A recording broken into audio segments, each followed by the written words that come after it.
Welcome to another episode of It's Debatable, and we're talking WWE. Shout out to Triple H and the whole WWE team for putting on a great WrestleMania 40. It was definitely great to watch. I'm hoping that next year we could definitely be live in attendance. I know y'all are seeing a very unfamiliar face right now, but this is Mr. Sonny Sofrito. And he's one of the reasons we did enjoy WrestleMania weekend so much. So the floor is yours, and you can introduce yourself. As you said my name without chopping it up badly, you did it just great job. My name is Sonny Sofrito. I am the owner and creator of Yep, I Like Wrestling. It's a fan brand we do a lot of viewing parties for all the wrestling pay-per-views at different bars throughout New York City. So when we met this past weekend during WrestleMania weekend, you guys came to my viewing party at All Stars Bar, which is in Manhattan on 57th Street. Shout out to All Star Bar. Yes, shout out to them. And it's on 57th between 8th and 9th. So we do all the viewing parties. So it was ram-packed for both nights. It was an amazing experience. I actually had people that told me that on Sunday that they were there on Saturday. And they were like, yeah, I had more fun here than I did actually at the arena. So wow. That was amazing. I met a couple of people that was at night one too.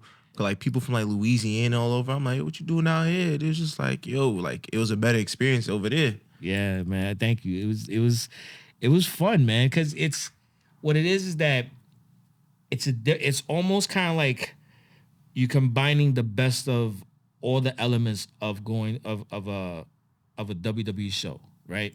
You have, the comforts of home in the sense that you're sitting at a more comfortable seat.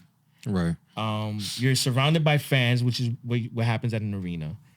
You're able to listen to the commentary, which always tends to it's not as appreciated as it should be. Because shout out to Michael Cole and just the whole whole commentary team, because just to your point that I feel that you was about to make, just listening to them just throughout the fight, like even if the fight just gets a little boring, the Michael Coles and the Pat McAfee's really ramps you up. And then even just back in the day, the Jerry Lawlers and just Jerry all of them, Ross. just they made some of the storylines just more than even what it was. So just shout out to you for just making that point. I think that's very important. Yeah, that was very important too. Cause I'm like, oh, you can hear this shit too. I'm like, oh, I walked in. I'm just like screens everywhere. It was a great setup too. Like I like the way everything, like everywhere you look, it's just like one TV had the Knicks game on. So I get to watch my man JV drop 43. But overall though, I just look at it, I'm looking at a bunch of fans too. I never been to something like that too. Like I'm thinking I'm just gonna sit down and watch the shit. But I'm looking at this, everybody like fans having their own title belts. You turned into one of the biggest fans I've ever seen. I was the loudest motherfucker in the room. I had no idea. He knows too. I had no idea that you were this much of a fan, because you were one of the loudest ones in there. But you also just made the experience just also better. So just shout out to you. Yeah, I came in that room. Shout out to you. I see everybody acknowledging the tribal chief. I said, yo, Cody winning there. Everybody looking at me sideways like, who the fuck is this? No, but wait, I was getting on the mic, so there's a bar area. So I'm standing, I'm basically positioned behind the bar area. I'm taking videos and photos, and the only person I keep on seeing the entire time is someone in a white t-shirt jumping up and down. I'm like, oh, that was him. Hell yeah. Listen, man, I've been following this story since the indie scene. So so like just seeing that and everything that captivated throughout that whole night was really like, it had me amped, it had me going too. Cause I was telling even I brought my brother with me too. And I got him back into WWE just to string. I'm like, yo, I'm telling you, Cody Rhodes is gonna be the future. This bloodline story is like something that you really want to like watch into. Cause at a point to me, WWE got stale. Like I'm not gonna lie. It definitely did. It got stale, but I'm just watching how Roman Reigns and like just his whole story. And it's just like, yo, it makes you want to watch this shit. Like he's really just like, he was really next level too. And Cody Rhodes on the independent scene and just, AEW and just how he came about. It really made something to where it's just like, and then you follow back to WrestleMania 39 to how everybody thought Cody was gonna win, and just how it left a bad taste in a lot of fans' mouth. To this like, this year, it's just like, damn, like you really must see TV. I really didn't think he was gonna win. Like I was even telling everybody, I'm like, I agree. I didn't think either. And the reason being is because the story of there's always stories going on in wrestling, right?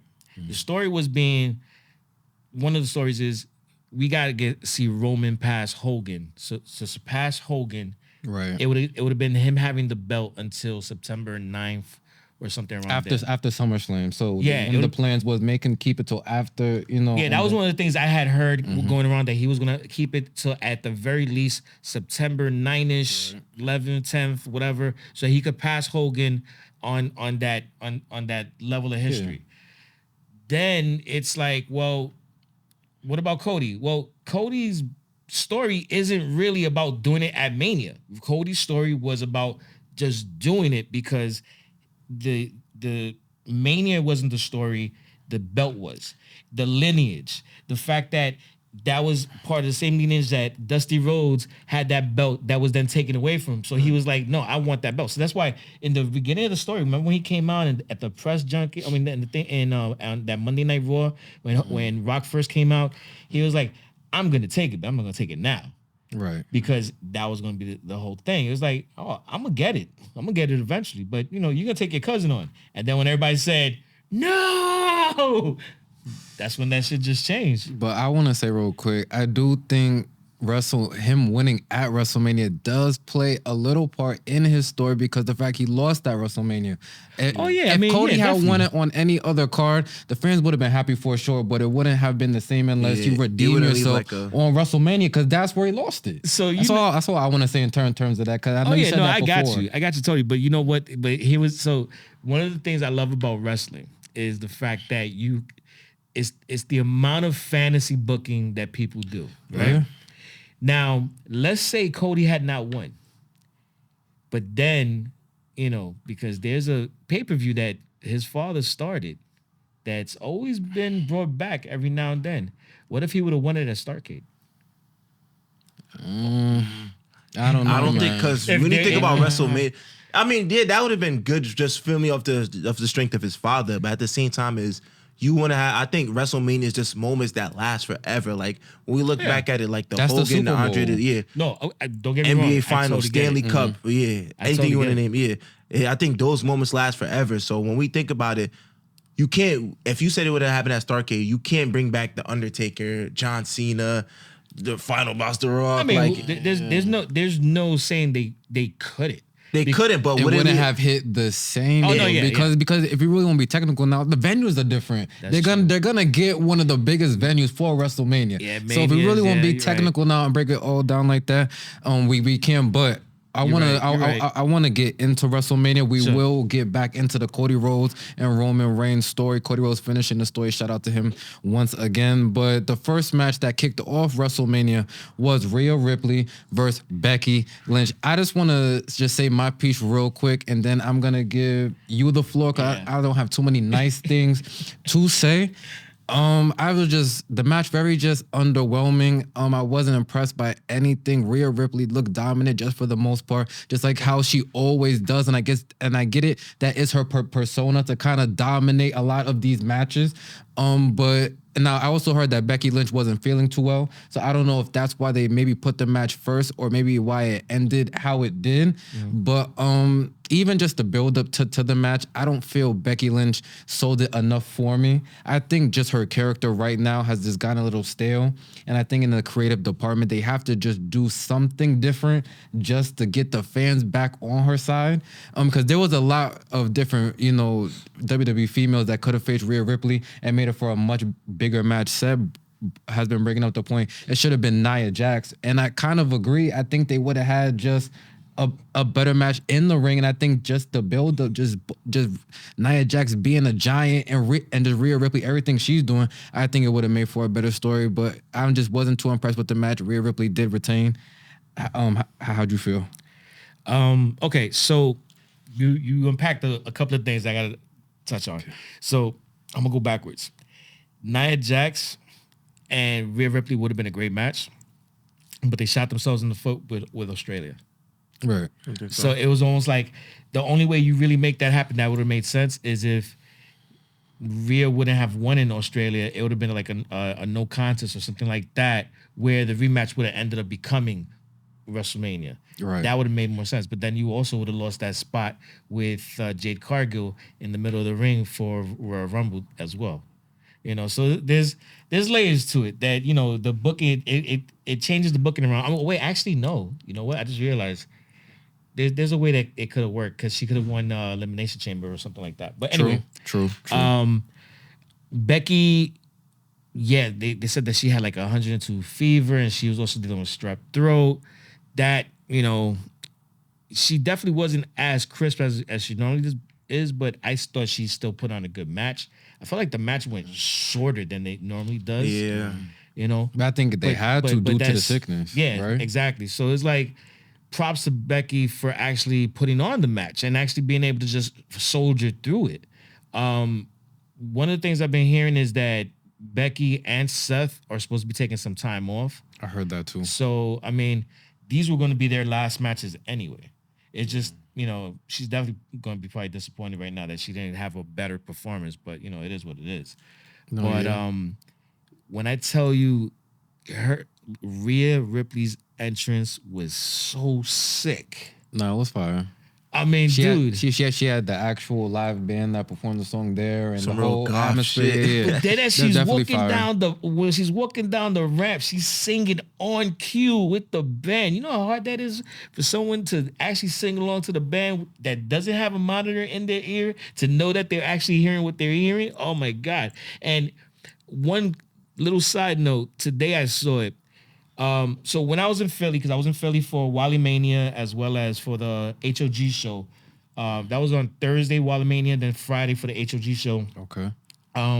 My cousin, he's a indie wrestler by the name of Midas, the ringleader, part of the tag team main event. Shout out to them, and his partner Jay Lyons. So they had a match. So during their match, they got hurt,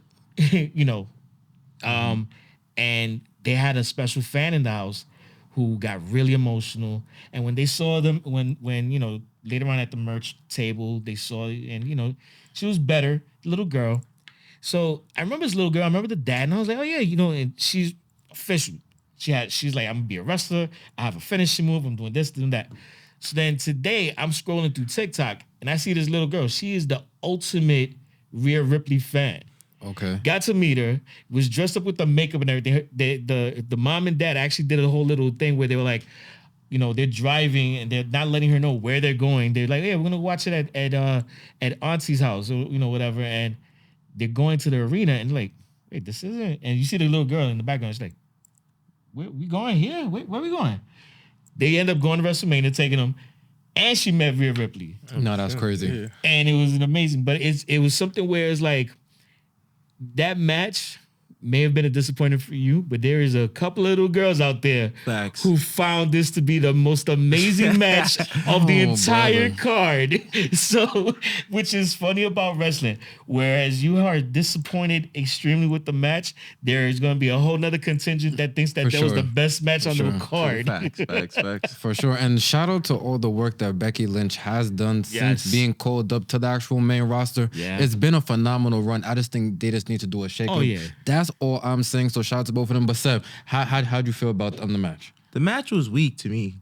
Okay. So when I look at it, like last year when I seen Charlotte Flair versus Rhea Ripley, I was I'm looking at this shit like, oh shit, like she did like the riptide on top of the shit. Like, but to me, this match is like, I don't know if it's because it went on first. That's why I probably feel like that, because it's like, for that build-up that they had, and it was a great build-up to me too. Towards the end where they had to get security involved, it was a fight. Becky Lynch snuffed Dom. Like, I'm looking at it, I'm like, all right, they're building this match to be like, feel me, later on in the card. So I think that's why I was a little underwhelmed over it, because too, like, the fans didn't look like they was really involved in it. Yeah. Like, that's not something that you throw as an appetizer. That's some shit you throw, like the street ball with Karrion Kross and the fucking Profits and then all that shit. That's the shit you throw first. You don't throw that type of match first. It was for the title. It was supposed to set the tone. So yeah, I get exactly what you're saying. As the first match is supposed to set the tone, and it didn't set the tone properly. Yeah, so that's why I feel like it was a little bit underwhelming to me. Like, both are great wrestlers too. I definitely like what I seen from Becky Lynch before, like the build-up when she had the match with Nia Jax. I'm thinking she's gonna take that momentum, and this match is gonna be a 5-star match. So I just felt like it didn't live up to it. Both did their thing though. Shout out to both of them too. Right. I definitely agree. Sami Zayn, shout out to him for becoming the new Intercontinental Champion, finally stopping the reign of Gunther. I want to start pronouncing it right. I believe it's Gunther, not Gunther. Gunther. Gunther. Right. So. Gunther. So definitely shout out to Sami Zayn. So I believe that was his wife, front row and center, because throughout the match, Gunther just keeps staring at her and talking to her. So there was a lot of family interaction in this Mania. Yeah, definitely. On both days. Right. So that was definitely, it definitely added to the plot. For the most part, Gunther dominated the match. It was until towards the end, Sami Zayn just caught the momentum. And damn near, it would look like, I don't know what kind of move it was, but it looked like a suplex off the top rope. And it looked like Gunther almost hurt himself for a second. That was a weird move. No, you want to go ahead. So I've seen brain busters before, but I've never seen buster. There you go. I've never seen a brain buster, stop on the top on the top belt. I mean, on the top turnbuckle. It was just like, what the hell did he hit? But at the same time, it looked good though. It looked good, but it also looked a little awkward to the point where I got worried about Gunther, and I was like, wait, but then he got up, and then you had the haluva kick. Every time I hear his move, I go haluva. They hit two of those too. He in the back of the head, and then I think pop for that one. Shoot. Nah. I mean, the match was good, but you already know where I stand, bro. Wait. Can you refresh our memories? You know where I stand. If it was gonna be me to the throne, Gunther, I said Chad Gable too. Oh wait, I don't want to hear this. Yes, come on, I'm gonna continue to vouch. He's a big Chad Gable fan. It should have been him. Wrestling wise, match wise. I just want to say this. I don't like wrestlers whose gimmick is a good wrestler. There's nothing to it. He's just a good wrestler. There's nothing to his character. He's just a good wrestler. But if he was gonna bring that whole angle, wait, hold on. If he was gonna bring that, it don't feel the same though. You could say that, and but it don't feel the same. But hold on. The last time he did that was Jack Swagger, and that kind of ended quickly because he couldn't connect with the fans. Are you talking about Jack Swagger? Yeah, he talking about the dude with the list that did. Saying, he did 5 pushes before he came to the ring, bro. Everybody was behind. Chad Gable has nothing but momentum building up into that match, and like I was saying, he had to bring his daughter into the story to even make it pop. Bro, the nigga Sami Zayn wife was there. Like, come on, but hear me out. Sami Zayn wife was there, and Gunther was trolling him. So if he was gonna do that, at least have something that has history to it. To where I'm gonna troll your daughter again. He trolled his wife the whole time. Is she getting a check, bro? Is she getting a check? Well, she is in a way. It might go to her college funding. It might go to her college tuition. Some shit. The girl's like 10 years old, bro. What's his is hers, and hers is his. That's what I'm saying. So if you really think about it, if he was gonna troll like Sami Zayn's wife, that really just don't know what the fuck is going on. They never had no beef. There's no continuous storyline to that. It would have made more sense. That's all I'm saying. All right, so I just want to say his new gimmick should have been him. I'm talking about Chad Gable. Because it should have been him and not Jordan. What was his first name? I forgot who you're talking about. I know who you're talking about, though. His former tag team partner that was supposedly Kurt Angle's illegitimate son. Because when they came out with that thing, I was like, that should have been him. It should have been Chad Gable. Then, you're talking about the match as far as if you really want to look at an underdog, it should have been him at WrestleMania. Because Sami, listen, don't get me wrong. I'm a Sami Zayn. We also gotta sell tickets. I Sami get Zayn's tickets were sold already. I'm just saying. No, but the thing is, hold on. Sami Zayn's more of a ticket seller than Chad Gable. I get that, but it wasn't dependent upon that match. No, I'm just saying. So it's like, I mean, at the same time, you would have been making a star at the same time, because it's hard for me to look at Sami Zayn as an underdog when he just won a belt last year at Mania. So he just main evaded night one. Like if he would have been like in a losing position for like multiple years, it would have been more believable to me as far as, listen, we're talking about kayfabe. Listen, I get it. But no, I don't want to cut you off, but me and Seth have this argument every single week now about Chad Gable, and then I always end up saying this. I know you must have seen that time. I forgot what the show's called. Daniel Bryan had like his own show with this female. I don't know if you know the show I'm talking about. And The Miz was on it, and they got into a debate. Oh, you're talking about you remember that show they had a couple years ago? It was Talking Smack or some shit like that. It was Talking Right. Smack. It was after Raw or SmackDown, Right. Because they have Raw Talk and then Talking Smack. So Right. it was Talking Smack. Right. So and the Miz was on it, and he said, once you're on TV and you have the mic in your hand, you have to sell yourself. However much time you have on the show, you have to make the fans believe that you should be the champion. If Chad Gable is not doing that, they're not gonna pull the trigger upstairs. So I can't do it. Should have been him. You have to sell yourself to the fans. Sami Zayn has done that throughout his career a lot more than Chad Gable. So I'm not gonna take that away and say it should have been Chad Gable. Desperate. That's what it is. Come on, because bro. the whole thing you with have him, to sell his yourself. whole storyline for Mania was his whole storyline for Mania was that I need to win a title. Like, nigga, you just won one last year. What are you, greedy, bro? He said, I have to, if there's a way, I'm gonna take it. So he lost for qualifying for Elimination Chamber. He did win the Royal Rumble after coming in at 30, and now you're just gonna give him the Intercontinental title? Chad Gable you know could have been You- at Mania. He did not beat him in the match. He should have won. But you know He what? lost. Would have been a nice little twist though. Remember on the Raw right after, when Chad Gable was like, you owe me a favor, and Sammy's like, at first was like, yo, right now that's the favor, right? Yeah. But he was like, no, I'm kidding. I know you want the belt. What if he would have been legit and been like, nah, I ain't giving you nothing. Somebody got to go heel in that situation. That would have been the perfect turn to flip Sami heel right after defeating Gunther. And then all of a sudden your number one babyface for the IC title is Chad Gable. I mean, yeah, it has to work now because you can't put babyface against babyface now. It's just like somebody got to go heel.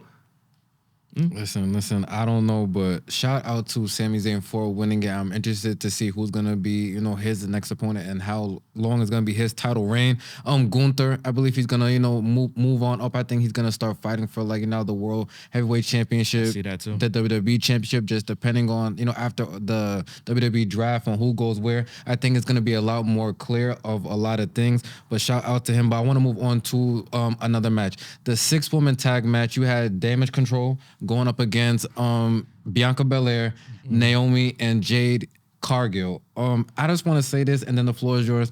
I haven't really been impressed with Jade Cargill since coming on to the WWE. So then you said her name right. Then, because if you're never impressed, then you just give her shade. No, I just really and I get her allure. Like she's like this dominant presence.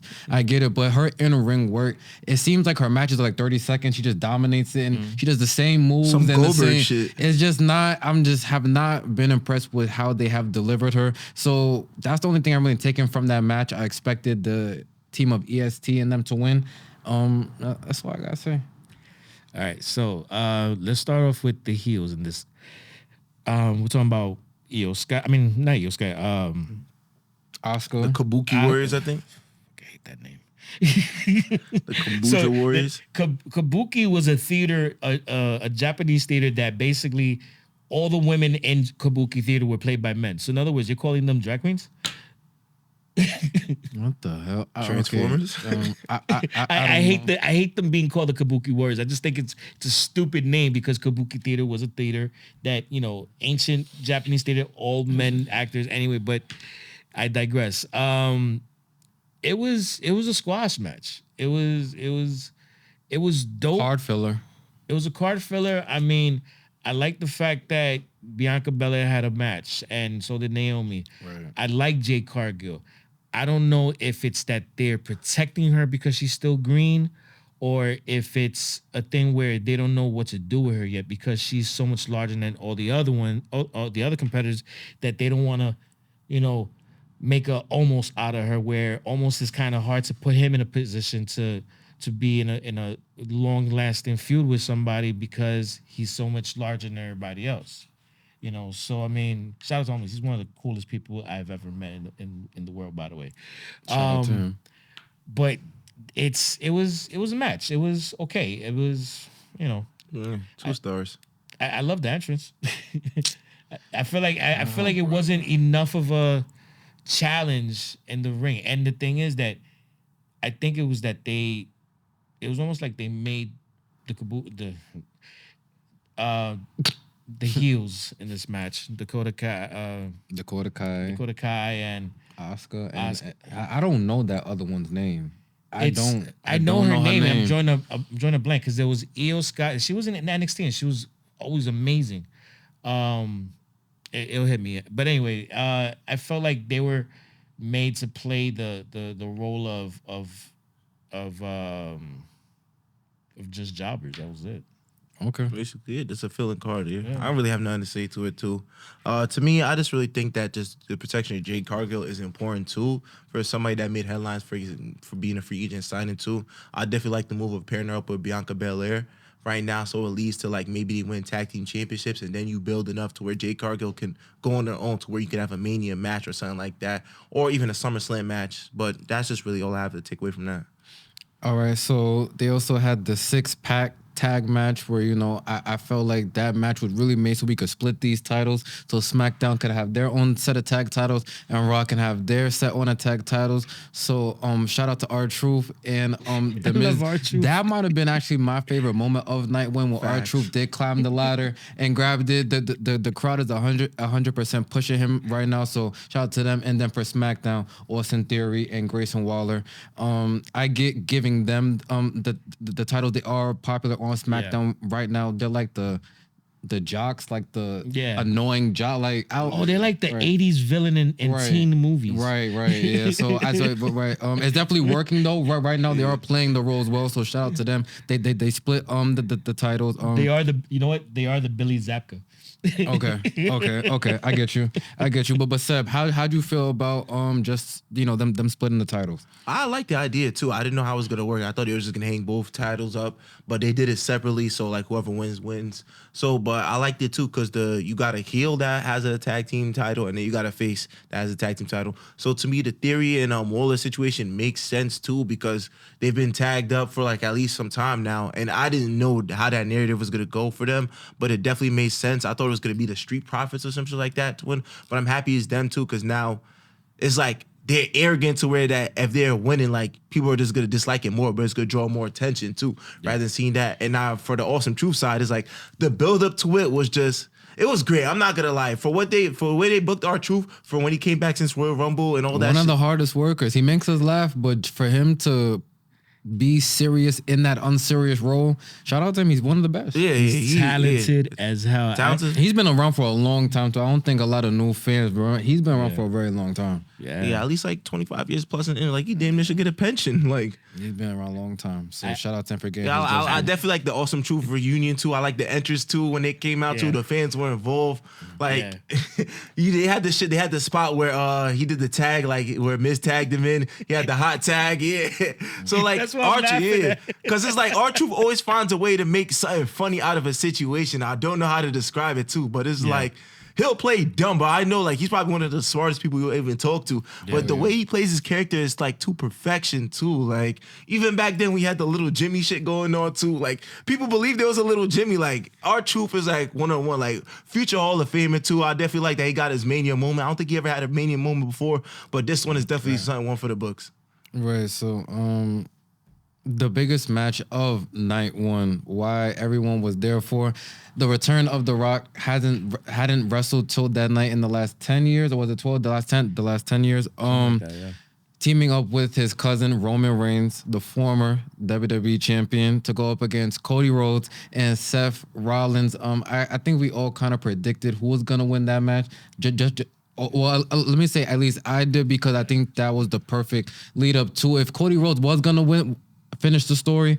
They had to lose that to a little more add the bloodline rules, and now everyone could come back and all that. So I just predicted that. Just how'd you feel just seeing The Rock coming back? Oh, I loved it.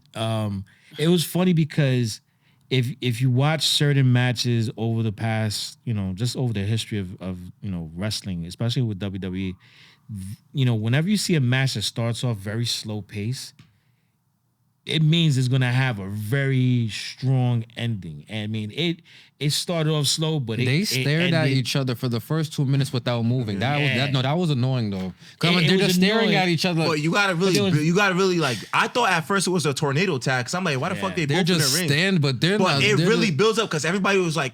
The crowd was still going crazy, Like you had to really like soak in the moment that like, yo, this shit is really happening. Like when they say like one of the biggest tag team matches, like for that, like we know like we talked about last year, but this one just had like a more aura to it. Just like you really have like four legends that when their career is said and done, it's like yo, Seth Rollins is a legend. Cody Rhodes is a legend. Roman Reigns is a legend. The Rock is already a legend. But it's like you had all 4 of those in the ring at one time. It's like you got to embrace that moment. No, so of course, I get the moment. I'm just saying, like, let's get the match started. They were just staring at each other in the middle of the ring. I'm like, come on, someone throw a like they're just staring. I'm just nitpicking, but I definitely get what you're saying.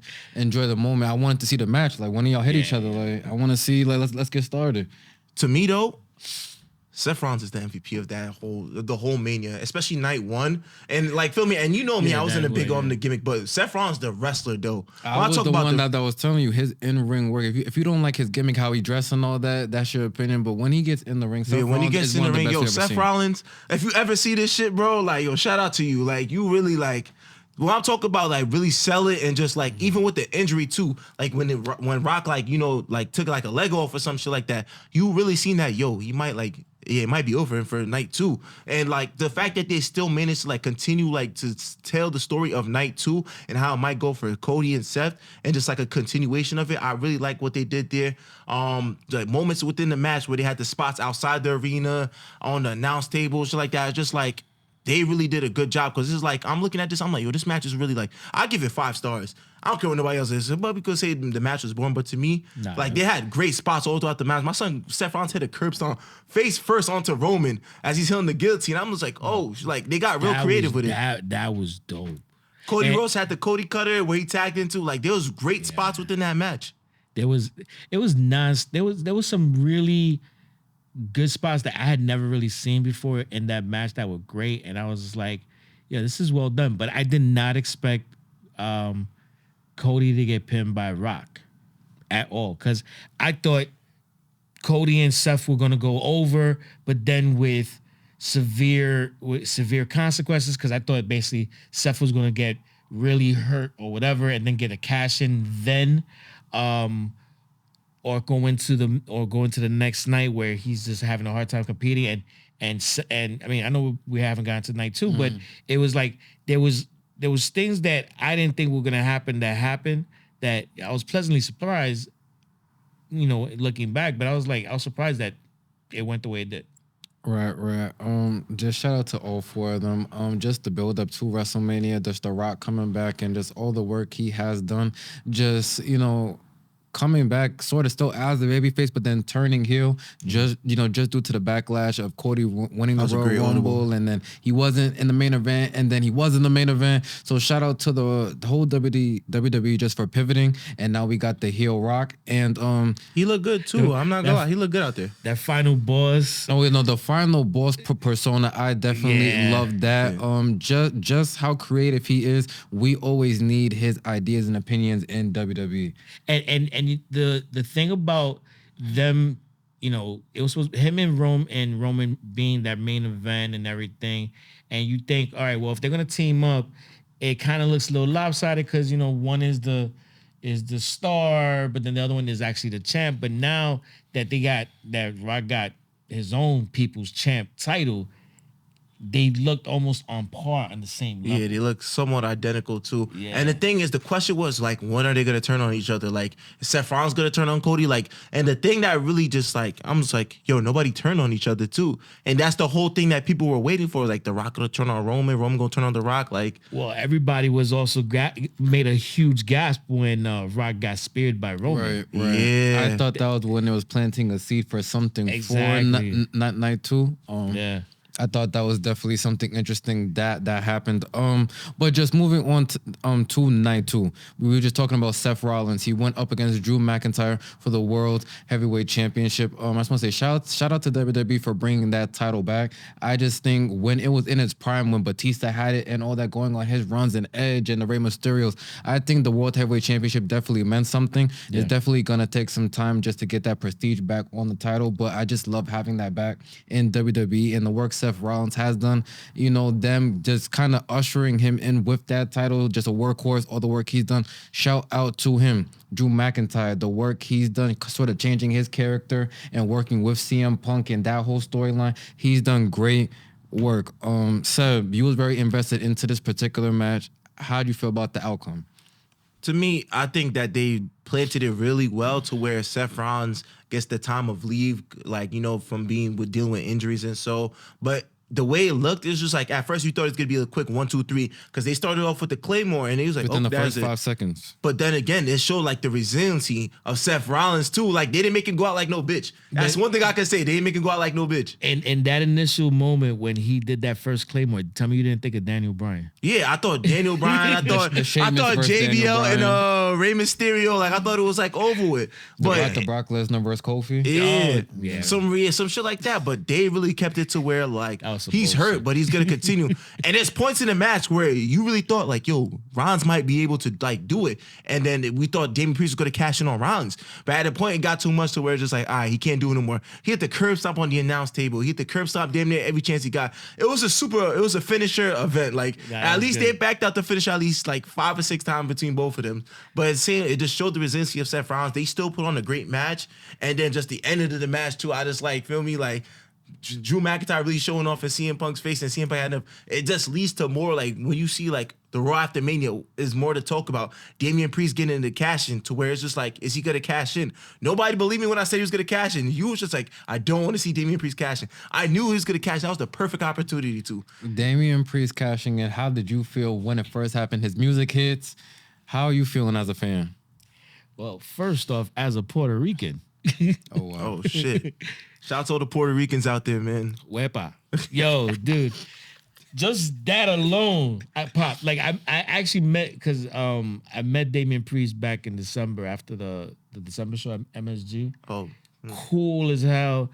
And it was funny because, you know, the dude has been doing his thing for a while. You know, he has his history of being on the indies and all the other stuff, and just a lot of these wrestlers, it takes them a long time. Like to find their niche. Well, not even just finding their niche, but it's like a lot of it is just paying dues and just coming up in the ranks. Like he even said that at one point he was homeless, living out of his car for a minute, because, you know, it's the struggle. You know, the struggle of being a wrestler is very similar to, you know, actually it's very similar to stand-up comedy, which is a whole nother conversation we got to have another time. But when that happened, it was just the pride. But it hit me in 2 different layers, because at the events, you know, you saw me when you guys came in and we met.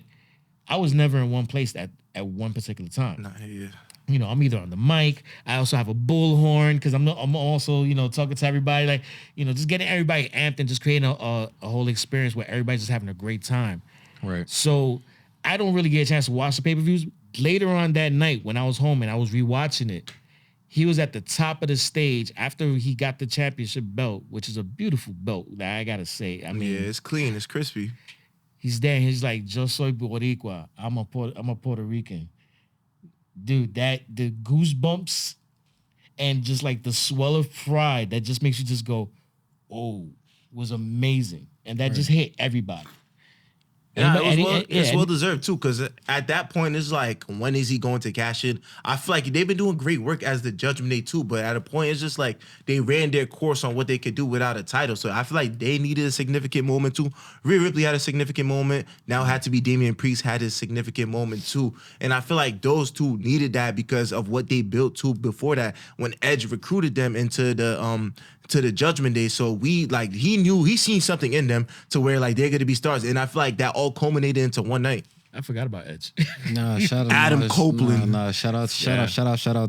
Shout out to Edge. You know where you belong, man. Give it to that little number 2 trash ass AEW, man. That's a story for another day. I got something for them. Okay, then we're gonna have to say that for another episode. We need to talk about Logan Paul versus Randy Orton versus Kevin Owens. Great match. Definitely an interesting match. Randy Orton just been in the game for so long. I appreciate him coming back into WWE and putting the young talent over. That's going to need to happen so we can keep pushing the WWE forward. So I know some people are mad that, you know, he didn't get the WWE title when he came back and now he didn't get the US. I don't think that's their plan for him right now. I think Logan Paul, you know, actually being now 100% in WWE is getting better every single time that we see him. You know, just his in-ring work, the way that he's promoting on the mic, I just think he's getting better and better. I expected him to win this match. He fits the US title, for at least for me right now. Kevin Owens already had his time. Randy Orton already had his time. We're in this new era. Shout out to Logan Paul.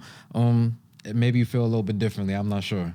All right, so I'm gonna say, you know, good performer, really good performer in WWE and everything. But Trained by Shawn Michaels. The GOAT. fuck Logan Paul. Let's move on. What the fuck? Yo, listen, man. Everybody gotta stop hating on my boy Logan Paul. Feel me? Like, I think that he called me. I thought Kevin Owens was gonna win. I thought he was gonna do it. Oh, I'm tired of Kevin Owens too. Yeah, trust me, I am too. But I thought the way the match was going, I'm like, yo, Kevin Owens gonna win. But I think that match, that was a great triple threat match. Shout out to Speed. Yeah, shout out to Speed too, because that's one of the most viral clips out right now too. No, that was a funny moment. Yeah, that was a great spot.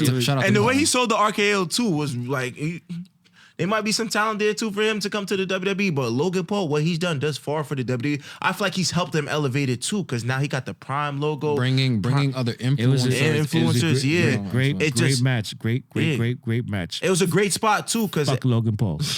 Logan Paul, like Logan Paul gotta come.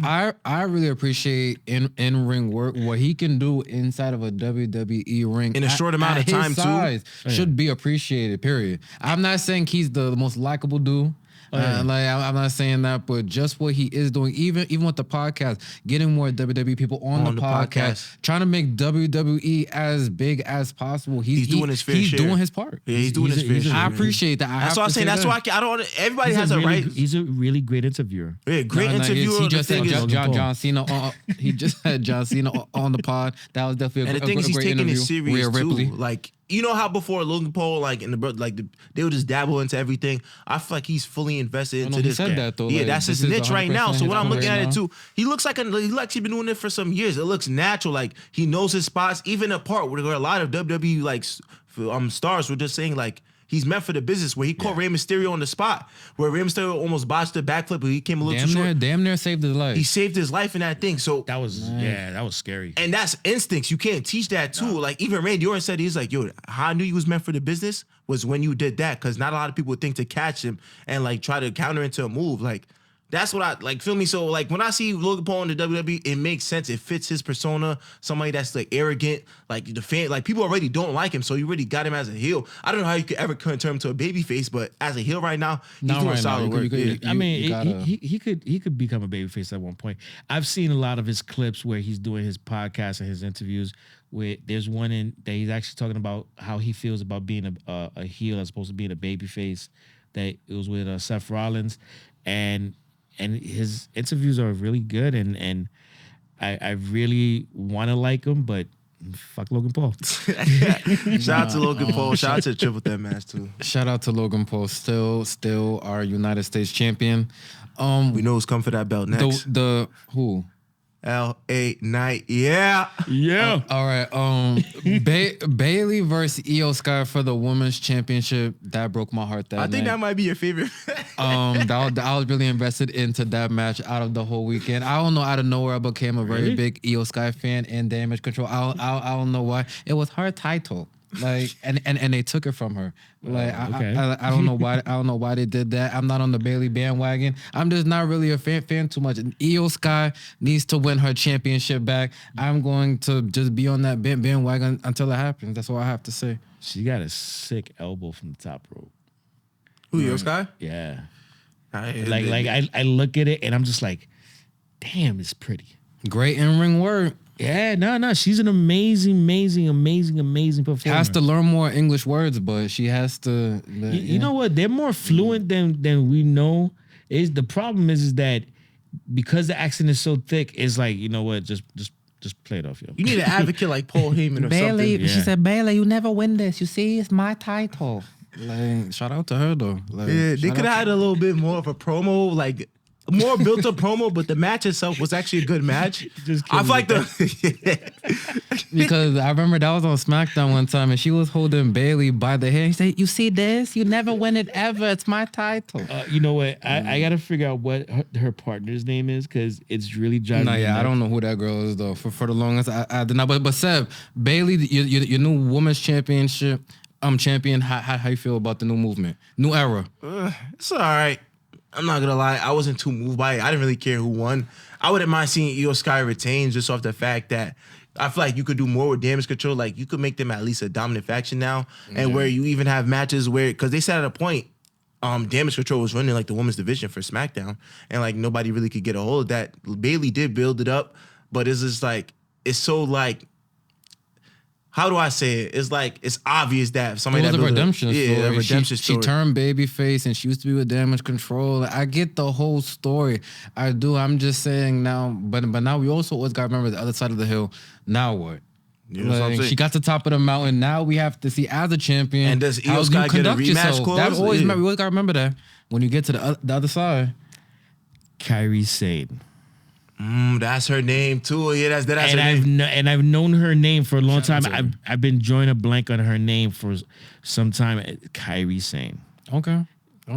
Yeah, I also think is another amazingly talented girl, female that when she was in NXT, I feel like there's certain performers, both men and female, that when they're in NXT, some of the stuff that they're doing is way more amazing than the stuff that they do when they come to the main roster, and vice versa.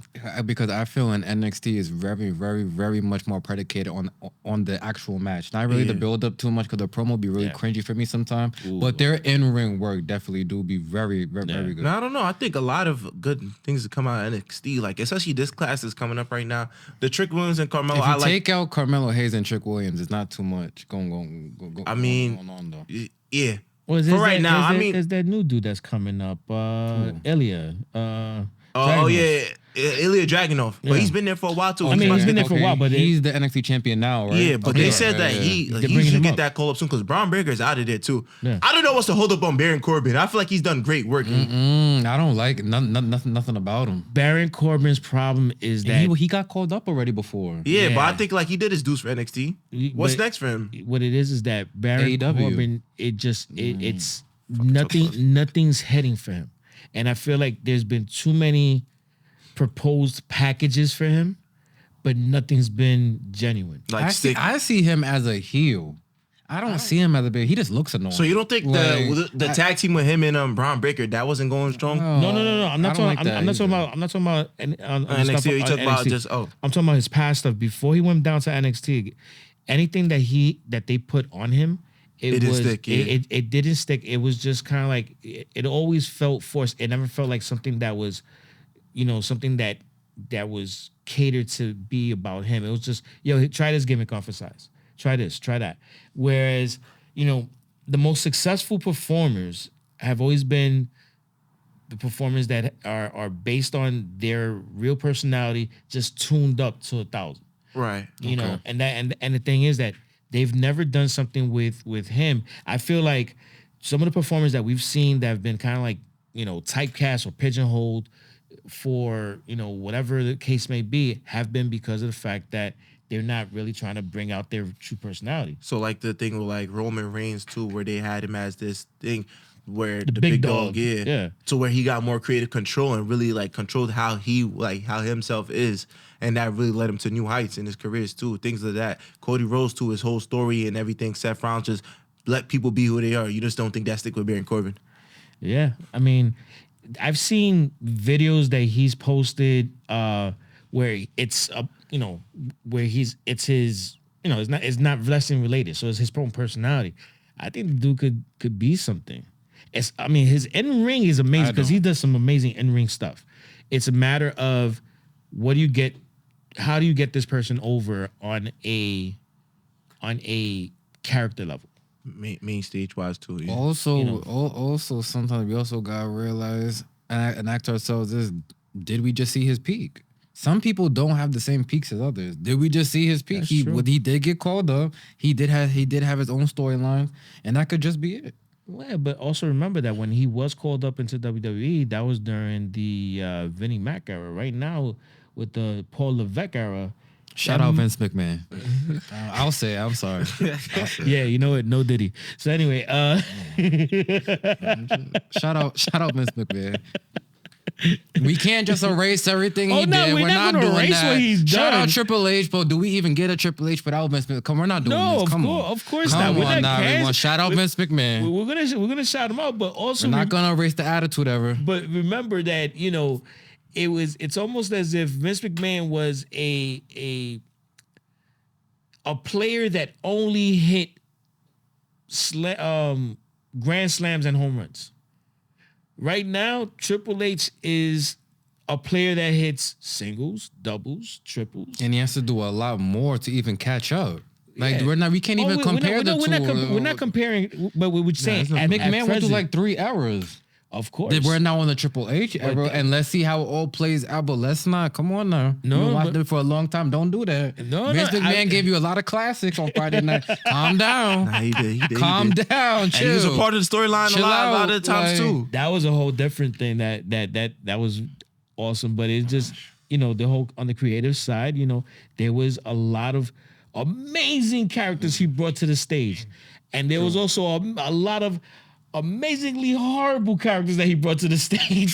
True. But I just want to say shout out to Vince McMahon. But the main event, we have to get to the main event. The story. Okay. Roman Reigns versus Cody Rhodes.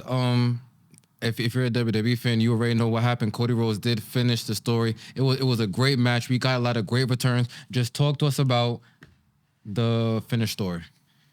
The end was amazing.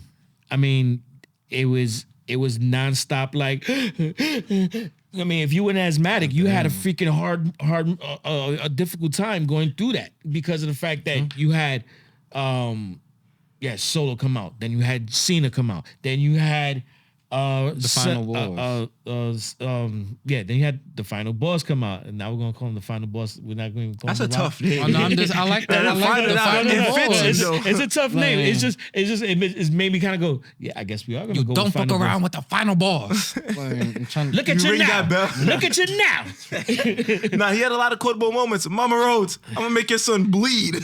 And like I said, remember there was a lot of interaction with family because just to go back for a quick second, when right before Damian Priest cashed in his Money in the Bank, CM Punk was blowing a kiss to Drew McIntyre's wife. Then we had the Mama Rhodes thing again. It was Mama Rhodes and father-in-law Brandy's father at ringside. So there was a lot of craziness that happened. Then when the gong hit. Oh yeah, that was and I said this. We're gonna get one thing at WrestleMania to finish a story that none of us see coming. Yeah, and it was Undertaker. I thought it was gonna be Austin. You're gonna go now 1-on-1 with the Undertaker. If they brought out Theodore long ass, that'd have been mad funny though. That's just a personal thing. How'd you feel if they brought out Austin instead of Taker? And it was reported today it was supposed to be there, and they could not agree on a financial. But it's like Stone Cold. Hold on 1 second. He was gonna be out there for 35 seconds. How much did you want? Spend that bread. I'm not gonna lie. But the thing is, if we got Undertaker, clip, though, like come on, Stone Cold. Nah, what you offer him? Like $100 and a plane ticket? Come on, son. I would have spent the bag because the Undertaker we got. I know it's Undertaker, but if we got him in the trench coat with the hat, I'm thinking we brought the dead when he wears the. No, you have. They brought the dead. I like the way they got him. I like the way they got him. But that's when. That's the only part I think got messed up. When you think of the Undertaker and WrestleMania, when the gongs hit and he's doing the slow walk, he don't get to the ring for 10 minutes. He's doing the slow walk. You got the steam. It's the tilted hat. It's the trench coat. It's the glove. That's when you think that's of what they should have brought out. Yeah. If they got him out and he had the rolled eyes. The other persona, I fuck with that one too. But then at least like Seth said, come out on the Harley. Well, he couldn't have done that because he appeared in the ring. Yeah. But still, like, but the thing is that I like the way they did it because. And I think we spoke about this at the very end of the night. I know I was speaking to somebody. I think it was us that were talking about it. I was like, let's say it would have been Austin. He would have came on the ATV. That would have been the biggest WrestleMania moment of all time. Yeah. The ATV. He would have came through. He would have get Rock a stutter, Roman a stutter. Everybody, he has to come out with the beers and come out with the beer, throwing them, and then the Stone Cold. Like, yeah. That would have been the biggest moment. See, I wasn't thinking about the ATV, so I started thinking about damn man, that would have been a long. I think his old ass is gonna that long walk. John Cena was winded when he got. Shout out to John. He pulled that off though. That what he did in those 2 minutes. Yeah, that shit like a draft combine. The F you to Roman, the F you to Solo through the table, and they're looking old lately. Nah, he is. I don't know why they zoomed in on the bald spot. That was crazy. Yeah, bro, just cut your hair, bro. The cameraman was crazy for that. I mean, you know what? He's one of those people that I would be like, yo, you know what? I always felt like that spray on here was whack. But I think for him, you give him a pass and let him go and spray the hair on. Shout out John Cena, though. Definitely definitely one of finished the the ones. story, Seth. Cody Rhodes, the new champion. How you feel, man? You was going crazy. Yo, listen, you look man. like you was 7 years old, bro. Hell, Yeah, bro, what? I was talk- going crazy, talk. Yeah, man. he really was, Fuck all dude. them Roman fans, bro. I came in there talking shit. Everybody Talk had to to acknowledge. them. All right, bro. You want to talk to them? No, Everybody you had to talk to acknowledge me. them. Everybody had to acknowledge me shirt. Everybody thinking the tribal chief going to retain, bro. But to me, the way that I seen how the storyline went, I really thought that Cody was going to lose too. There was at least 25% doubt in my mind. I was like, yo, what if he loses? And I'm thinking like, yo, what the fuck happens next if he loses? Like, he's just a loser. Yeah, like, so you look like you had money on that shit. it felt like it though, but like that's the thing. Like when the thing is, No, because I'm gonna let you finish. But to his point, real quick, if Cody Rhodes loses that match, there's nothing else. and the thing is the And way The Rock that said that too. If you don't win, you'll never get a shot again. Because do you know how much they built that up to start all the way back from zero? That's almost a career murder. yeah, that's but- like that's suicide. I don't know. I was, but And I'll the tell you thing why is he's the winning. way that they was building it up too, like the way the Rock did amazing work too when he turned heel and he transitioned that heel and said, Cody Rhodes, I will do everything in my power. Like, feel me? There's a point in your mind to where the Rock sold it to where it's just like, what if Cody does lose? It's like, what if he loses night 1 and night 2? Then what is next too? So it's just like, what if Rock has that much power now to where it's just like, I'll literally make you a loser or some shit like that. He can't. Technically, he can't. He can't. That's what I'm saying. He could have that. He is above Triple H. So technically, if you really wanted to, So we go into that. Then you go into just the fact that everything that you see culminated with the story to where just he left, where he had the AEW, where he had the indie scene. And I'm watching, like, feel me? I seen Cody Rhodes on Impact. I'm like, when the fuck did Cody Rhodes get on Impact? And he's slowly making a name for himself. Then I watched the documentary too, where he just like, David Meltzer, you know who that is, right? Yeah. Yeah, he's saying how he don't think like a bunch of indies people could sell out 10,000. Cody Rhodes doubled down and said, I bet you that we could sell 10,000. Made That's why I was all called in. all in. Linked up with Tony Khan, got a business going to where other independent wrestlers now could feel me. I don't fuck with AEW, but I like just the fact that he made it to where now they got a TV deal with TNT and shit like that. Yeah. So like he made a name for himself, came back into the WWE with his own name, his own story, his own music still. It's like they gave him a gimmick. He made his own gimmick and brought it into it. Vince and Bruce Pritchard went to him to get him. And people, as a lot of people said, Vince don't go to nobody. They don't go to nobody. They came to him and he said, here's what I want. I want the same music. I want the same gimmick. I want everything that I've made, that I built. I'm bringing it with me. It was a brand. Yeah, he built his brand and he made it to him. So seeing that and seeing just how the story culminated, and it's not like it's a gimmick to where they gave him like a script and say, everything that happened that he spoke about, like, yo, my dad didn't won the title, but he didn't get to like really hold it because like of the disqualification and shit like that. It was, and just the I build up forget of what that, it was, and just the bad taste of him just like getting Simone spiked by a room. It's like, damn.